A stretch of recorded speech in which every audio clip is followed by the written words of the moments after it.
మరికొన్ని గంటలే రెండు రాష్ట్రాల నేతల భవితవ్యం తేలడానికి మరింత సమయం లేదు. మహారాష్ట్ర జార్ఖండ్ కౌంటింగ్ పై దేశవ్యాప్తంగా ఉత్కంఠ నెలకొంది. మరి ఈసారి రెండు రాష్ట్రాల పోరులో ఎగ్జిట్ పోల్స్ కరెక్ట్ అవుతాయా లేక తారుమారవనున్నాయా?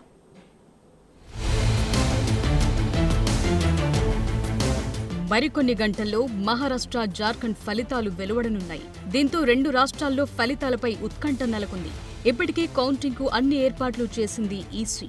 ఎక్కడా ఎలాంటి అవాంఛనీయ సంఘటనలు జరగకుండా తగు జాగ్రత్తలు తీసుకుంటోంది. మహారాష్ట్రలో 288 అసెంబ్లీ స్థానాలకు ఒకే విడతలో నవంబర్ 20న పోలింగ్ జరగ్గా ఫలితాలు రేపు శనివారం ప్రకటించనుంది ఈసీ. గతంలో ఎన్నడూ లేనంతగా ఈసారి మహారాష్ట్ర ఎన్నికలు ఉత్కంఠగా సాగాయి. ఇక్కడి 288 స్థానాల్లో 4136 మంది అభ్యర్థులు తమ అదృష్టాన్ని పరీక్షించుకుంటున్నారు. గత 2019 అసెంబ్లీ ఎన్నికల్లో 3239 మంది అభ్యర్థులు బరిలో నిలవగా ఈసారి మాత్రం ఆ సంఖ్య 27.7% పెరిగింది. ఇక పోటీలో ఉన్న అభ్యర్థుల్లో స్వతంత్ర అభ్యర్థులు 2086 మంది ఉన్నారు. 2019లో ఎన్నికలు మొత్తం బీజేపీ, శివసేన, కాంగ్రెస్, ఎన్సీపీ కూటమిల చుట్టూ తిరిగాయి. అయితే 2024 కల్లా మహారాష్ట్ర రాజకీయ ముఖ చిత్రం పూర్తిగా మారిపోయింది. గత 2 ఏళ్లలో జరిగిన పరిణామాలతో కూటములు విడిపోయి చేతులు మారాయి. అధికార కూటమి, మహాయుతి, విపక్ష కూటమిగా మహావికాస్ అఘాడీ మధ్య పోటాపోటీగా నడిచిన ఈ పోరులో గెలుపు ఎవరిని వరిస్తుంది అనేది సస్పెన్స్ గా మారింది. గెలుపుకు కావలసిన మ్యాజిక్ ఫిగర్ 145. అయితే ఈ ఎన్నికల్లో బీజేపీ నేతృత్వంలోని అధికార మహాయుతి కూటమి విజయం సాధిస్తుందని కొన్ని సర్వేలు అంచనా వేయగా, మెజార్టీ పోల్స్ మాత్రం ఇరు వర్గాల మధ్య గట్టి పోటీ ఉండొచ్చని అభిప్రాయం వ్యక్తం చేశాయి. అయితే రిజల్ట్స్ ఇంకా రాకముందే ఆయా పార్టీలు మాత్రం గెలుపుపై ధీమాగా ఉన్నాయి.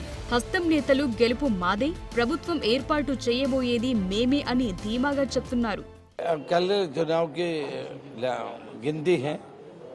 हमको विश्वास है कि महाविकास अघाड़ी की सरकार बनेगा, हमारे पूरा बहुमत मिल जाएगा। जो पिछले पार्लियामेंट के चुनाव में भी ये दिखा, लोगों ने पूरा विश्वास महाविकास अघाड़ी के ऊपर दिया है, उसी तरह हमारे सरकार बनने की संभावना है। कितना सीट से एक्सपेक्ट करते हैं? सरकार बनने की सीट मिलेगा।